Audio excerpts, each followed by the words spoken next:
चला तर मग आज बोलूया टोंगाबद्दल. दक्षिण पॅसिफिक महासागरातलं एक राज्य.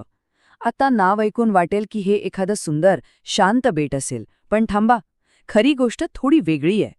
हे ठिकाण एका अत्यंत अशांत, धगधगत्या भूभागावर वसलेलं आहे. आज आपण ह्याच टोंगाची गोष्ट उलगडणार आहोत. तर मग प्रश्न हा आहे की असं काय आहे टोंगामध्ये की त्याला पृथ्वीवरच्या सर्वात अस्थिर ठिकाणांपैकी एक म्हटलं जातं? का बसतात इथे इतके हादरे? याचं उत्तर एका मोठ्या, खूप मोठ्या भूवैज्ञानिक कारणात दडलेलं आहे. आणि हो, आज आपण ही चर्चा का करतोय? कारण नुकताच तिथे एक जबरदस्त धक्का बसलाय. तब्बल 7.6 रिश्टर स्केल तीव्रतेचा भूकंप. आणि याच एका घटनेमुळे टोंगा परत एकदा जगाच्या नकाशावर चर्चेत आला आहे. चला तर मग सुरुवात करूया याच भूकंपापासून. बघूया की हा हादरा नेमका होता तरी कसा आणि कुठे. हे बघा, टोंगा वसलेला आहे दक्षिण-पश्चिम पॅसिफिक महासागरात. आणि जो भूकंप झाला ना, त्याचं केंद्रस्थानही बरोबर इथेच होतं.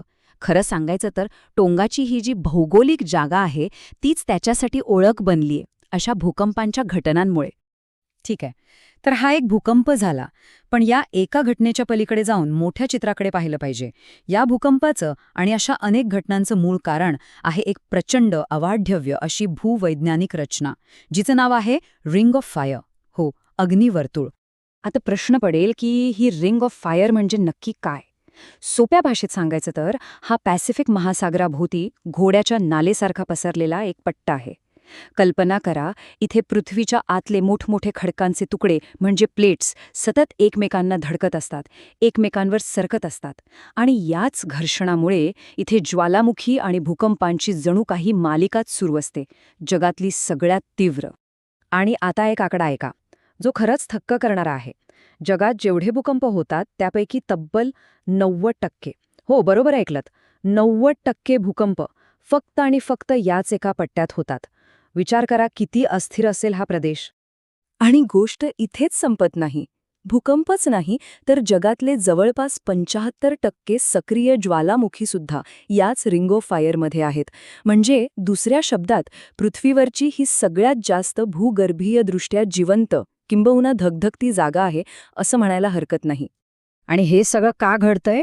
कारण इथे पृथ्वीच्या कवचाचे जे प्रचंड मोठे तुकडे आहेत ना, ज्यांना आपण टेक्टॉनिक प्लेट्स म्हणतो, म्हणजे Pacific plate, Philippine plate, Nazca plate, या सगळ्या इथे एकमेकांना भेटतात. आणि त्यांच्या या सततच्या हालचालींमधनं, धडकांमधनं जी प्रचंड ऊर्जा बाहेर पडते, तीच आपल्याला भूकंप आणि ज्वालामुखीच्या रूपात दिसते. बरं, तर ही झाली रिंग ऑफ फायरची गोष्ट. आता आपण पुन्हा आपल्या मुख्य विषयाकडे म्हणजे टोंगाकडे येऊया. पाहूया की या सगळ्या भूवैज्ञानिक शक्तींनी टोंगाच्या भूगोलाला कसा आकार दिलाय.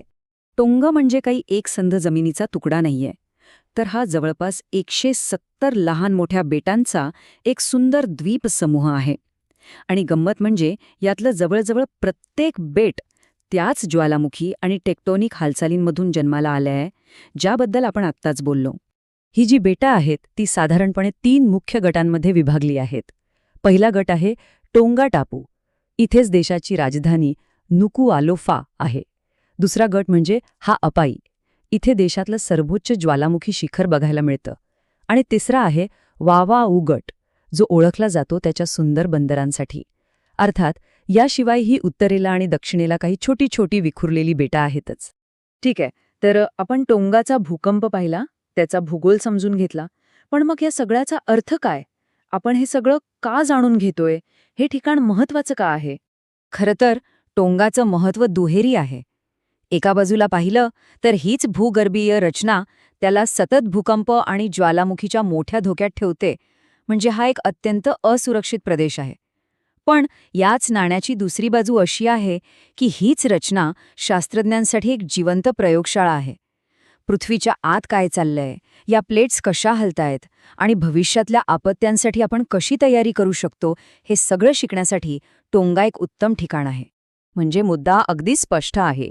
टोंगा हे अशा एका ठिकाणी वसलेला आहे जिथे निसर्गाची अफाट प्रचंड शक्ती आणि त्याचवेळी तिथलं नाजूक संवेदनशील जीवनमान यांचा एक विलक्षण संगम झालेला दिसतो. आणि जाता जाता एक महत्वाचा प्रश्न, टोंगा आपल्याला काय शिकवतं?